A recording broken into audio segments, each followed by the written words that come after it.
And see, you can never pinpoint. Y'all need to understand this, the devil. Because from the beginning of time, he has always learned to be clever in repackaging evil. It's the same thing. He just has it wrapped in something different. Oh, I'm teaching right. There's some folk. I said he just repackages evil. The Bible teaches you there is nothing new under the sun. Same evil repackaged. Why the bunny rabbit? Even Hugh Hefner was quoted as saying he chose the rabbit to be the Playboy emblem because in America the rabbit, the bunny, had a sexual meaning. See, there's a reason some of you can't get delivered from sexual immorality. It is the idols you worship. It's the thing you bow to. It's the thing you won't leave. It's what you're not willing to walk away from that's going to kill you.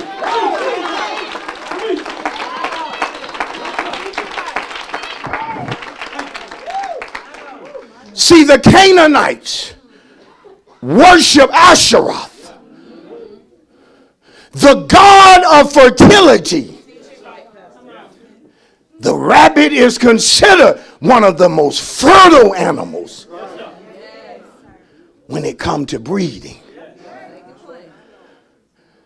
You better hear me. So Hugh Hefner chose the rabbit to represent the Playboy.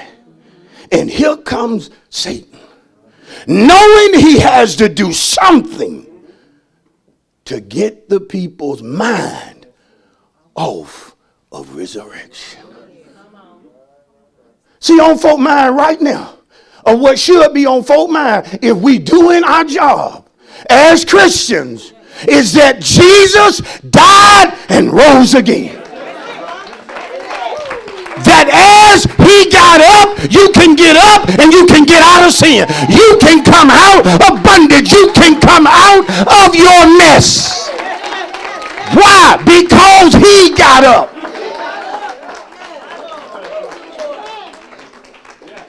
Look at Jeremiah 10. Some of you can't handle much more. Look at Jeremiah 10. It's too strong for some of you. Jeremiah 10. And when churches do such, they're one or two things. They're ignorant, which is bad, or they're evil. It's not a house of God. Do you realize how we could have packed this place out? Doing in Newnan, Georgia, on the west side, the biggest Easter egg hunt in the history of Newnan. We have adult prizes. We have children prizes. And people, some folk gonna flock here to have what they consider fun. But see, church is not always the place for you to have fun, for you to be entertained. See, a word like this will cause people to desire to get up and leave the church. And say this right here: I will not be attending another Easter service there. If God help me, I will never. But see, what is your problem? You're hearing from God. And often when we hear from him, we don't like what he says. I know I'm right about it. People will get upset with you when you try to take or tell them to loose their idols. See, sexual immorality is illicit sexual behavior. It is sexual behavior that God forbids. Now, see, children down now. So if you need to get them go down there, you need to go down to where the children at. And haven't we in time past, for lack of better words, loved ourselves some freaky sex?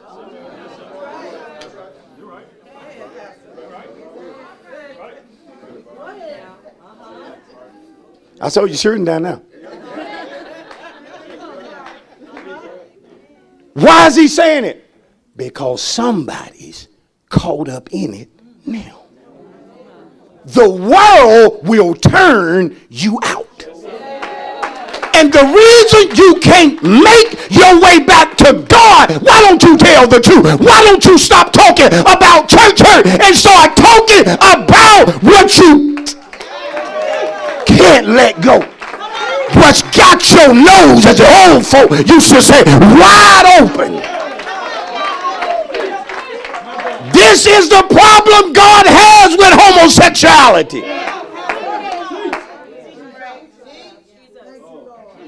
It's forbidden. Don't care if you like it. Don't care if you good at it. It's forbidden. If you are not married, wow.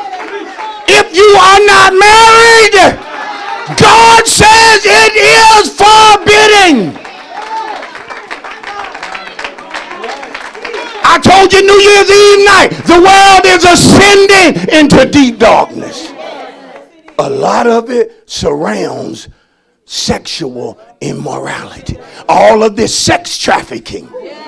The Greek word for sexual immorality is porneia. Porn. Looking at what you shouldn't look at. Do you know that porn is one of the major causes of divorce and marital unhappiness? But nobody talks about it.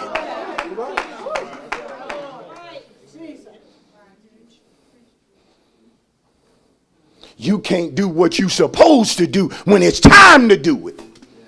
I'm talking to me.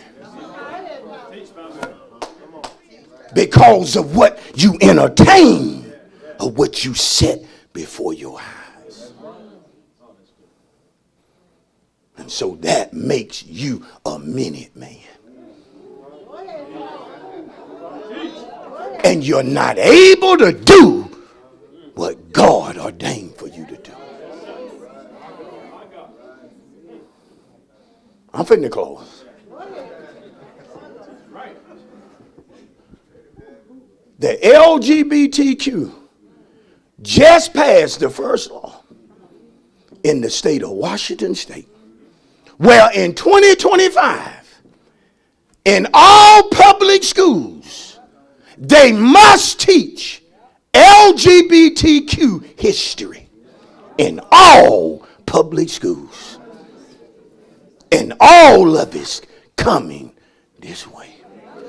Don't you look at the media? Don't you see Hollywood? Don't you see how at an early age they try to sexualize our children?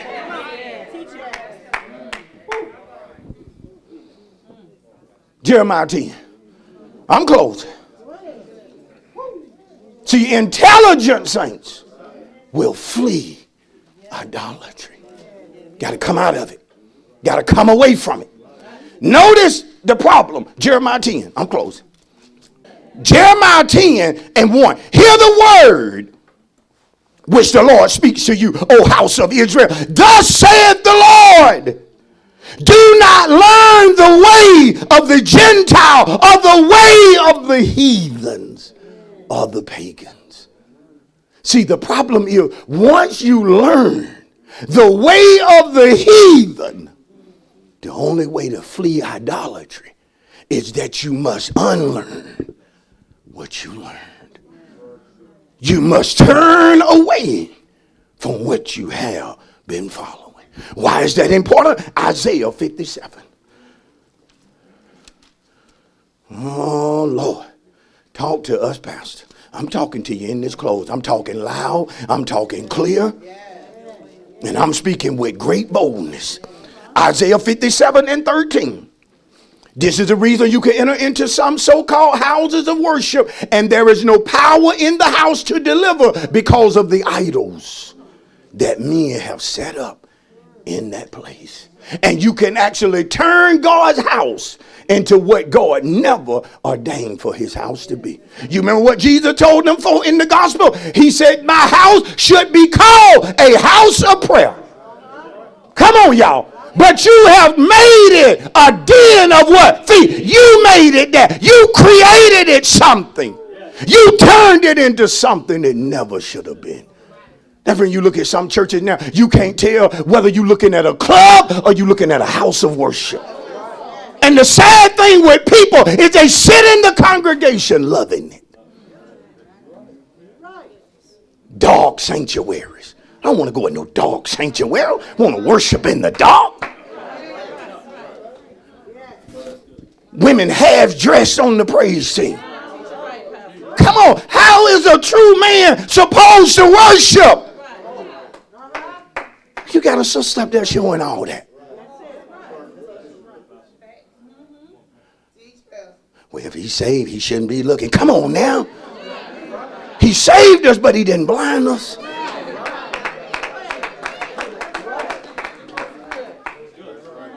Isaiah 57, I'm coming in.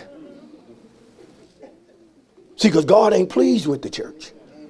And God ain't pleased with certain people because of your idols or your idolatry.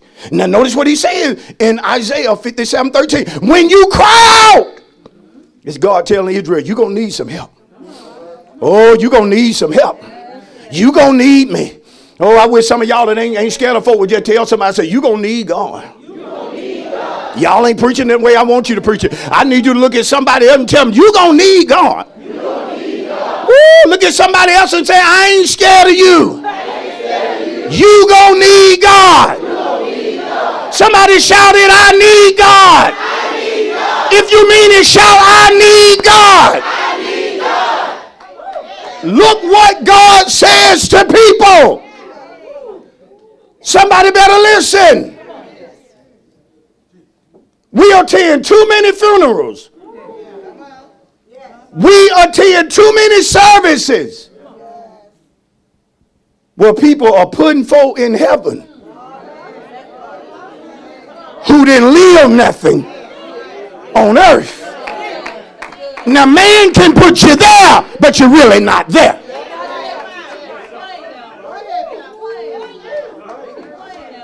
Beware of deathbed confessions. Not saying God doesn't hear them, but he doesn't have to. When you spend all your life rejecting him, he don't have to listen to you in the car wreck. He doesn't have to listen to you when cancer shows up in your body. He doesn't have to listen to you.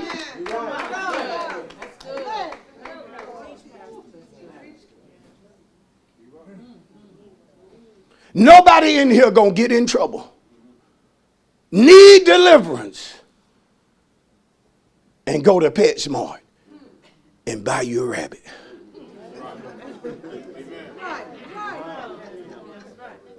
See, we put things before God and we think it's funny. Some of you won't give. You got all kind of excuses why you won't. But you have no problem taking money and doing other things with it. No problem at all. You'll pay $400 to go to an NBA game. Anything wrong with an NBA game? No, been to them. But when you don't do right by God, and you take money and go over there, see, one day God gonna tell you when you need deliver, call the Lakers.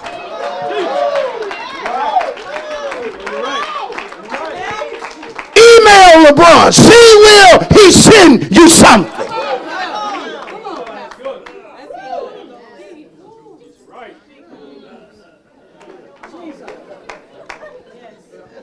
Let's close it, because I'm not playing. Because God ain't playing today. It's a serious word. I'm bringing it like it's serious. Isaiah 57:13. He said, when you cry out, when you need help, this God talking to his people. Let your collection of idols deliver you. Don't call on me. Call on the one you put before me.